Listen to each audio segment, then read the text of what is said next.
श्री कृष्ण ने अपने जीवन और उपदेशों के माध्यम से हमें यह सिखाया कि सच्चा नेतृत्व और प्रभाव किसी बाहरी चीज से नहीं बल्कि हमारे अंदर के बदलाव से आता है। अगर आप चाहते हैं कि लोग आपके विचारों का सम्मान करें, आपके कार्यों का अनुसरण करें और आपके नेतृत्व पर भरोसा करें, तो आपको 3 मूलभूत सिद्धांतों को अपनाना होगा। ये 3 सिद्धांत हमारे जीवन की नींव हैं, जिन्हें अपनाकर आप एक ऐसे व्यक्ति बन सकते हैं जिसकी तरफ दुनिया स्वतः ही आकर्षित होती है। भगवान श्री कृष्ण, जिनका जीवन और शिक्षाएं जटिल से जटिल समस्याओं का सरल समाधान प्रस्तुत करती हैं। कृष्ण का कहना है कि आपका सबसे बड़ा मित्र या शत्रु आप स्वयं होते हैं, जब आप अपनी क्षमताओं, अपने धर्म और अपनी आंतरिक शक्ति को पहचानकर उसे विकसित करते हैं। श्री कृष्ण ने अपने जीवन और उपदेशों के माध्यम से हमें यह सिखाया कि सच्चा नेतृत्व और प्रभाव किसी बाहरी चीज से नहीं बल्कि हमारे अंदर के बदलाव से आता है। अगर आप चाहते हैं कि लोग आपके विचारों का सम्मान करें, आपके कार्यों का अनुसरण करें और आपके नेतृत्व पर भरोसा करें, तो आपको 3 मूलभूत सिद्धांतों को अपनाना होगा। ये 3 सिद्धांत हमारे जीवन की नींव हैं, जिन्हें अपनाकर आप एक ऐसे व्यक्ति बन सकते हैं जिसकी तरफ दुनिया स्वतः ही आकर्षित होती है। भगवान श्री कृष्ण, जिनका जीवन और शिक्षाएं जटिल से जटिल समस्याओं का सरल समाधान प्रस्तुत करती हैं। कृष्ण का कहना है कि आपका सबसे बड़ा मित्र या शत्रु आप स्वयं होते हैं, जब आप अपनी क्षमताओं, अपने धर्म और अपनी आंतरिक शक्ति को पहचानकर उसे विकसित करते हैं। श्री कृष्ण ने अपने जीवन और उपदेशों के माध्यम से हमें यह सिखाया कि सच्चा नेतृत्व और प्रभाव किसी बाहरी चीज से नहीं बल्कि हमारे अंदर के बदलाव से आता है। अगर आप चाहते हैं कि लोग आपके विचारों का सम्मान करें, आपके कार्यों का अनुसरण करें और आपके नेतृत्व पर भरोसा करें, तो आपको 3 मूलभूत सिद्धांतों को अपनाना होगा। ये 3 सिद्धांत हमारे जीवन की नींव हैं, जिन्हें अपनाकर आप एक ऐसे व्यक्ति बन सकते हैं जिसकी तरफ दुनिया स्वतः ही आकर्षित होती है। भगवान श्री कृष्ण, जिनका जीवन और शिक्षाएं जटिल से जटिल समस्याओं का सरल समाधान प्रस्तुत करती हैं। कृष्ण का कहना है कि आपका सबसे बड़ा मित्र या शत्रु आप स्वयं होते हैं, जब आप अपनी क्षमताओं, अपने धर्म और अपनी आंतरिक शक्ति को पहचानकर उसे विकसित करते हैं, तो आप अपने सबसे बड़े मित्र बन जाते हैं। वे कहते हैं कि कर्म करना तुम्हारा अधिकार है, लेकिन उसके फल पर अधिकार नहीं।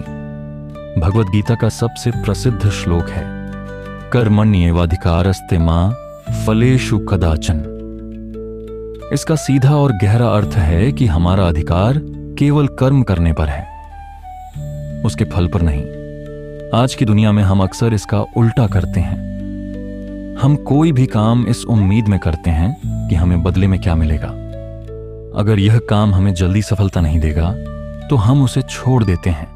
हम तुरंत परिणाम चाहते हैं, परंतु श्री कृष्ण हमें एक अलग रास्ता दिखाते हैं। वह कहते हैं कि जब आप अपने काम में इस हद तक डूब जाते हैं कि आप उसके परिणाम को भूल जाते हैं, तो आपका काम साधारण नहीं रहता। आप पूरी लगन, पूरी ईमानदारी और पूरे समर्पण के साथ काम करते हैं। जब एक किसान यह चिंता किए बिना बीज बोता है कि फसल कैसी होगी, जब एक वैज्ञानिक यह सोचे बिना प्रयोग करता है कि आविष्कार सफल होगा या नहीं, तो उनका काम अपनी सर्वोच्च अवस्था पर पहुंचता है। जब आप अपने काम में उत्कृष्टता हासिल करते हैं, तो लोग आपके काम को देखकर प्रभावित होते हैं। वे आपकी मेहनत, आपकी ईमानदारी और आपके जुनून को पहचानते हैं। यही वह चीज है जो आपके लिए सम्मान और रोष और विश्वास पैदा करती है। दुनिया ऐसे व्यक्ति के पीछे चलती है जो अपने काम में महारत रखता हो। वह आपकी सफलता को देखकर नहीं, बल्कि आपकी कार्यशैली को देखकर आपका अनुसरण करती है। क्या आपने कभी किसी ऐसे व्यक्ति को देखा है जो किसी भी परिस्थिति में शांत और स्थिर रहता है? चाहे कितनी भी बड़ी सफलता मिले या कितनी भी गहरी निराशा, उसके चेहरे पर कोई फर्क नहीं पड़ता। श्री कृष्ण ऐसे व्यक्ति को स्थित प्रज्ञ कहते हैं। वह व्यक्ति जो सुख और दुख में समान रहता है। आजकल हमारा मन एक रोलर कोस्टर की तरह है। जब हमें थोड़ी सी सफलता मिलती है तो हम अहंकार से भर जाते हैं और जब थोड़ी सी असफलता मिलती है तो हम टूट जाते हैं। हम अपनी भावनाओं के गुलाम बन जाते हैं। एक सच्चा नेता या प्रभावशाली व्यक्ति वह होता है जो अपनी भावनाओं को नियंत्रित करता है, न कि भावनाओं को उसे नियंत्रित करने देता है। जब आप शांत रहते हैं तो आप बेहतर निर्णय ले पाते हैं। जब आप अपनी टीम को कोई सफलता मिलने पर भी जमीन से जुड़े रहते हैं तो लोग आप भरोसा करते हैं, और जब आप किसी असफलता के समय भी हौसला बनाए रखते हैं तो आपकी टीम आपको छोड़कर नहीं जाती। आपकी यह स्थिरता और संतुलन दूसरों को सुरक्षा का एहसास कराता है। लोग उस पेड़ की छाया में खड़े होना पसंद करते हैं जो तूफानों में भी अडिग खड़ा रहता है। यही आत्मनियंत्रण आपको भीड़ से अलग करता है और आपको एक सच्चा मार्गदर्शक बनाता है। श्री कृष्ण का पूरा जीवन धर्म की स्थापना के लिए था। उनके लिए धर्म का अर्थ किसी पूजा पाठ से नहीं, बल्कि सही और गलत के बीच का फर्क समझना और हमेशा सही का साथ देना था। उन्होंने हमें सिखाया कि जीवन में सफलता पाने के लिए भले ही हमें कई रास्ते दिखें, लेकिन हमें हमेशा सत्य और धर्म के मार्ग पर ही चलना चाहिए। आज की दुनिया में जहां लोग शॉर्टकट ढूंढते हैं, जहां वादे करना आसान है और उन्हें निभाना मुश्किल, वहां एक ऐसा व्यक्ति जो अपनी बात का पक्का हो, जो हमेशा सच बोलता हो और जो अपने सिद्धांतों पर अटल हो, वह एक चुंबक की तरह होता है। लोग जानते हैं कि ऐसे व्यक्ति पर भरोसा किया जा सकता है। उसकी बातों में वजन होता है और उसके फैसलों में ईमानदारी होती है। जब आप अपनी सत्यनिष्ठा पर कोई समझौता नहीं करते तो आपका चरित्र अपने आप मजबूत होता चला जाता है। यह चरित्र ही आपकी सबसे बड़ी पूंजी बनता है। लोग आपके साथ व्यापार करना चाहेंगे क्योंकि वे जानते हैं कि आप धोखा नहीं देंगे। लोग आपके साथ जुड़ना चाहेंगे क्योंकि वे जानते हैं कि आप उनका साथ नहीं छोड़ेंगे।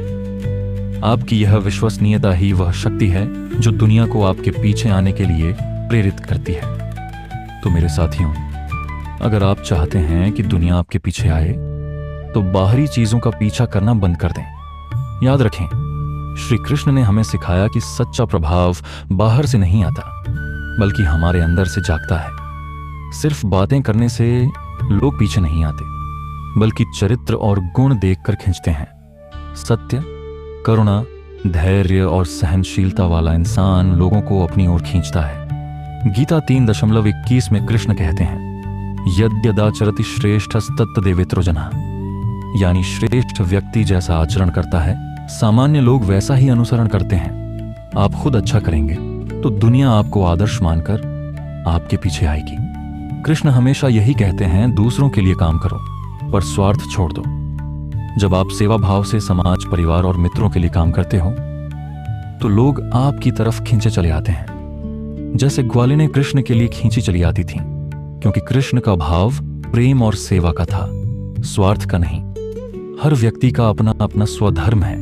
जब इंसान अपने स्वभाव और योग्यता के अनुसार कार्य करता है तब वह चमकता है।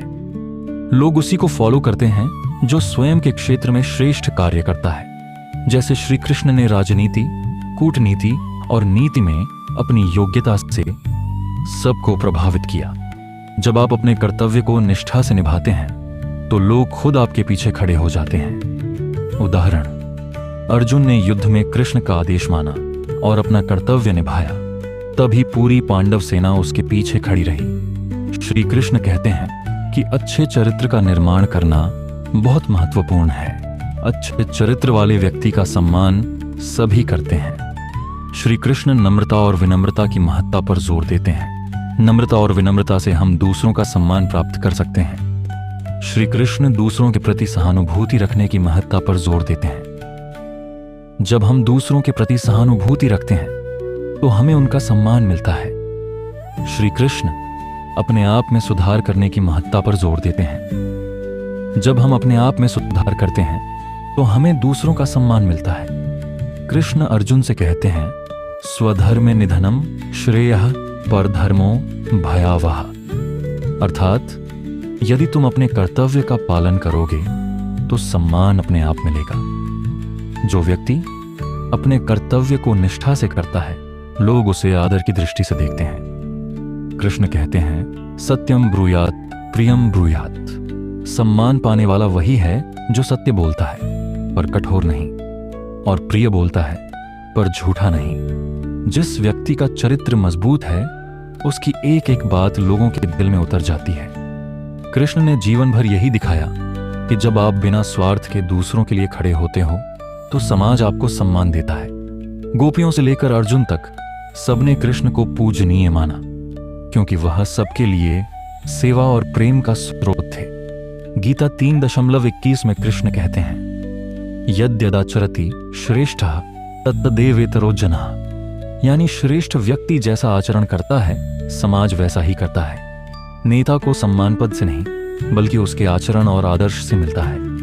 कृष्ण का स्पष्ट संदेश है, फल की चिंता मत करो।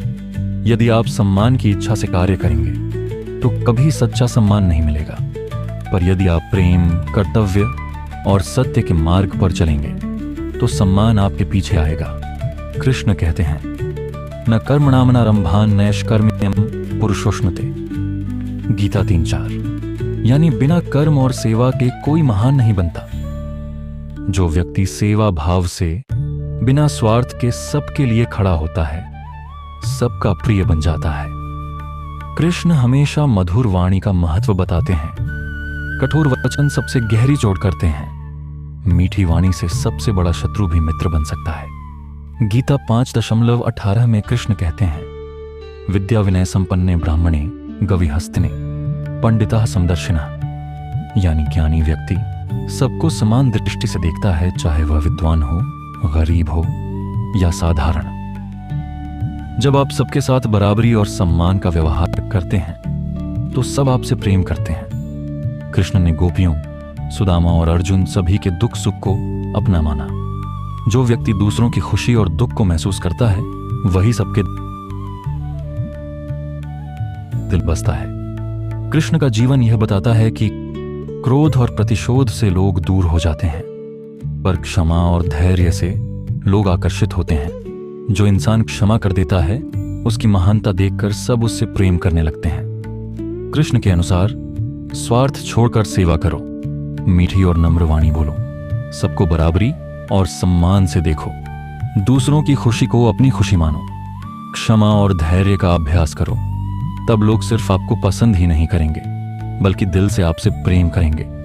कृष्ण भगवान की शिक्षाओं के अनुसार जीवन में सफलता, सम्मान और आकर्षण पाने के लिए 3 महत्वपूर्ण आदर्शों को अपनाना अनिवार्य है।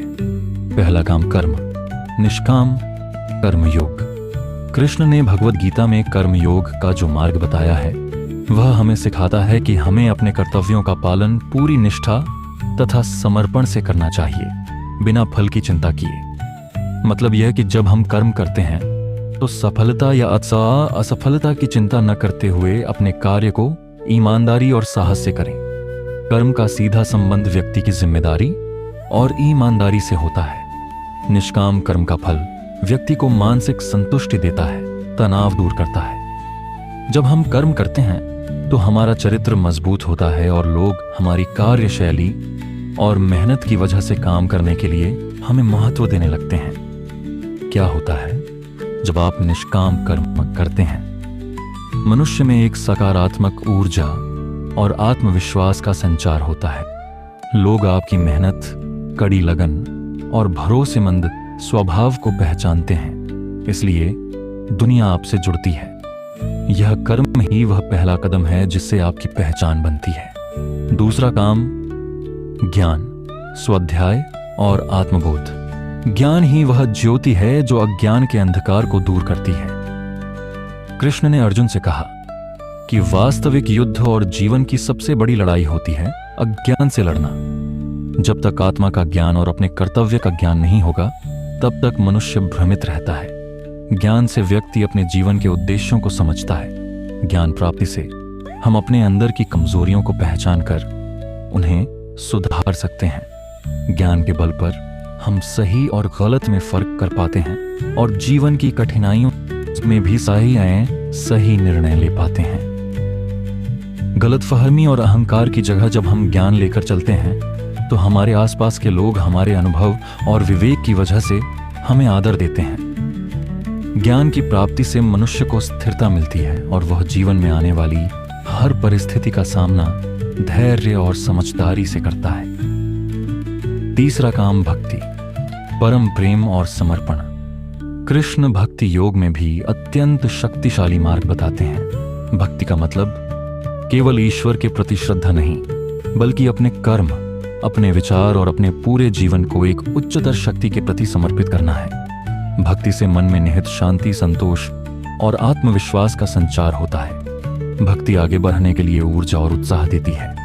जब हम प्रेम और भक्ति से जीते हैं तो हमारा व्यक्तित्व आकर्षक, सकारात्मक और दूसरों के लिए प्रेरणा स्रोत बनता है। दुनिया की नजरों में सबसे बड़ा आकर्षण वह व्यक्ति होता है जो दूसरों के लिए प्रेम और सेवा का साक्षात उदाहरण हो।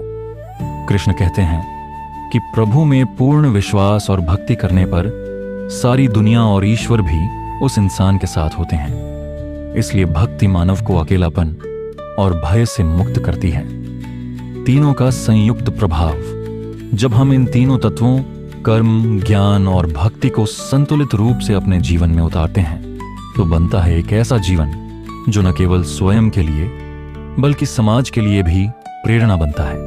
कर्म से हमारे कार्य सिद्ध होते हैं, ज्ञान से हम समझदारी और स्थिरता पाते हैं और भक्ति से मनुष्य का दिल प्रेम, धैर्य और शांति से भरपूर होता है। ऐसे व्यक्ति का स्वभाव और व्यक्तित्व अपने आप में इतना प्रभावशाली होता है कि लोग उसकी ओर आकर्षित होते हैं, उसकी सुनते हैं, उसका सम्मान करते हैं। यही है वह अवस्था जब दुनिया तुम्हारे पीछे आएगी। उदाहरण के तौर पर महात्मा गांधी कर्म के प्रति पूरी निष्ठा, सत्य और अहिंसा का ज्ञान तथा भगवान के प्रति गहरी भक्ति ने उन्हें पूरे विश्व के नेतृत्व करता और प्रेरक बनाया। स्वामी विवेकानंद उनके असाधारण ज्ञान, कर्म और भक्ति की शक्ति ने पूरे भारत और विश्व में एक नई चेतना का संचार किया। आप भी यदि अपने जीवन में कृष्ण के बताए गए कर्म, ज्ञान और भक्ति के मार्ग पर चलें तो निश्चय ही आपका जीवन धन्य होगा और लोग आपकी ओर स्वाभाविक रूप से आकर्षित होंगे। तो दोस्तों, आपको कैसे लगे ये कृष्णा के उपदेश? कमेंट करके बताइए और मेरे चैनल को लाइक, शेयर और सब्सक्राइब करें